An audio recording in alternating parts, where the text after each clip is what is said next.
Shalom Aleichem everyone, hope everyone's doing well.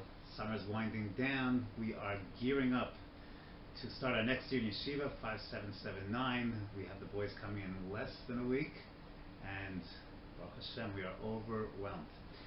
So this past week we benched, we said we have Rosh Chodesh Elul, and Elul conjures up in the average person one or two emotions, and I think one is right and one is wrong.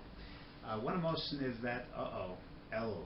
And that means Rosh Hashanah is around the corner, and that means Yom Kippur is around the corner. And we started saying the David Hashem Ori, and we're blowing shofar every single morning, and the Sfardim are saying Slichos every single day. And there's this kind of foreboding, and there's this heaviness, and there's this this is the part of the calendar where we have a feeling of aim of a yira starts to kick in. And some of us might have this kind of approach, like I wish I kind of could jump past Elul, maybe perhaps jump into the words Ne'ilah of Yom Kippur and then already get into Sukkot mode. That's one kind of emotion that perhaps hits us when we hit Chodesh Elul. But the reality is that while, yes, Rosh Hashanah, Aseret Yemei Tshuva, Yom Kippur, those Yemei Hadin, Elul is very different.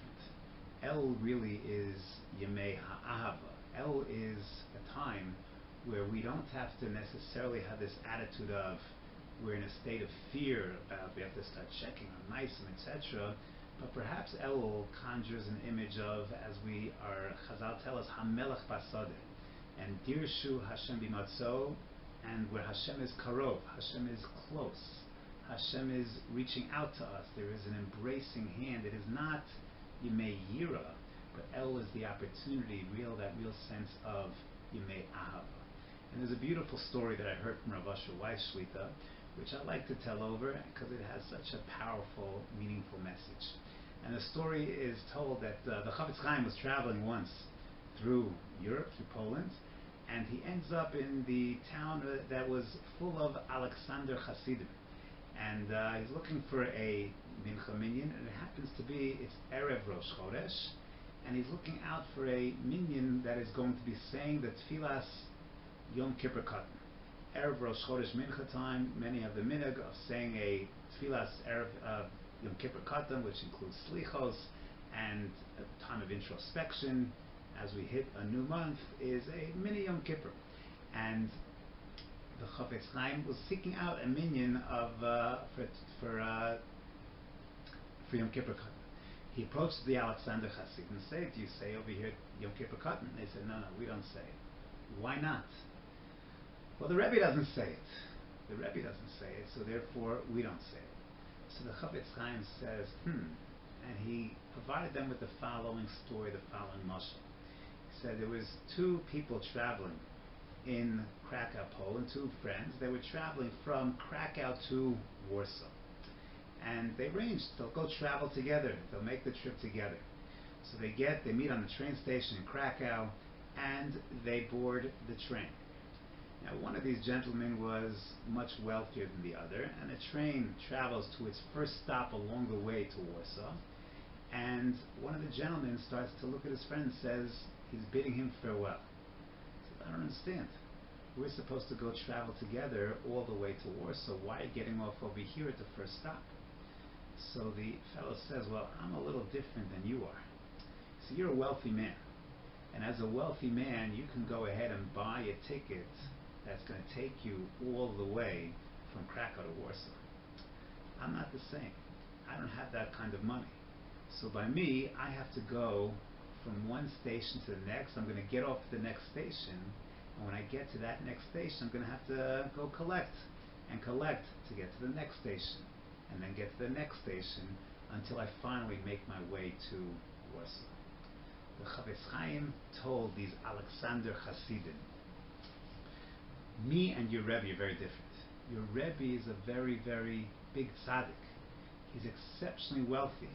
He's a very, very wealthy man. He can go ahead and travel all the way from Krakow to Warsaw. He can go from Yom Kippur to Yom Kippur. Yom Kippur Zel Yom Kippur Haba Aleinu L'Tova. He doesn't have to make stops along the way.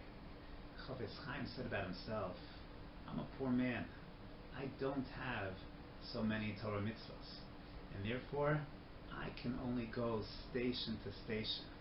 I go from Rosh Chodesh to Rosh Chodesh, and therefore every single Erev Rosh Chodesh, I have to go ahead and take my stop, recollect, daven my tfilas Yom Kippur Katan in order to get to the next station, to the next station, to the next station, until I finally reach my Yom Kippur. And so it is as we find ourselves in these days of Elul, because there are a lot of stations in Elul. We started perhaps the first station in this 40-day period. The first station was Rosh Chodesh. And we started to do small things. We start to say, L'David Hashem Ori V'Yishi. We start to blow the shofar. And that's station number 1. And in a few short weeks, we'll start to say Slichos. Ashkenazim will start to say Slichos, Motzei, Shabbos, and that'll be another station. And then we'll have the station of Erev Rosh Hashanah, an even longer station, a longer Slichos. And then, of course, Rosh Hashanah, 2 days, Aseret Yemei Tshuva, and finally climaxing with Yom HaKippurim and Ne'ilas Yom HaKippurim. Most of us are not like the Alexander Rebbe. We're not like the Chavetz Chaim either, but if in the Mashal, we're more like the Chavetz Chaim. It's very hard to go from station to station, all the way from Yom Kippur to Yom Kippur. We need stops along the way. We need pauses along the way. We need opportunities to reflect along the way. And this period of time, certainly Chodesh El, which is not Yemei Yira, these are not Yemei Pachad. These are days where HaMelech Basadeh, Hashem is with us, He's close, it's mamish, a local call. And we have opportunities now, today, tomorrow, the next day, to take advantage of this very, very special month. A very, very meaningful month. Chazal tell us, Ani Ledodi Vedodi Li, this is the famous acronym of the Arizal. And that's what you find in the Psukim, in Shir HaShirim. You see, Elul is learned from the Psukim of Shir HaShirim. These are days of love. These are not days of Yira. These are days of Ahava. That's Perek Beis of Shir HaShirim, Ani Ledodi Vedodi Li. But there's another pasuk Rav Asher Weiss likes to quote. In Perek Vav. In Perek Vav, it says a different acronym. Not Ani Ledodi Vedodi Li, but rather Dodi Li V'Ani Lo. My beloved is to me, and I am to him. Rav Asher Weiss points out that would not make such a cool name of a month. Elul, that's a good name. Ani Ledodi, I am to my beloved, and Vedodi Li. If it was the other way, Dodi Li V'Ani Lo, we'd call the month Delul, not Elul. But it's Elul. And the message of Chodesh Elul is, Ani Ledodi, I go ahead and make the first step. And then Vedodi Li. That's the pasuk that we cite. Not Dodi Li, my beloved is to me, Ve'ani Lo. No. Ani Ledodi, I make the first step, Vedodi Li. In the same sense of, we daven to Hashem that Shuva Elai V'Shuva Eleichem. We go ahead and make the first step. We go ahead and do tshuva, and then Hashem embraces us. All we need to do is that little step, and then Hashem brings us in. And that's what Chodesh El is. Hashem is waiting for our embrace. Hashem is waiting to take us in.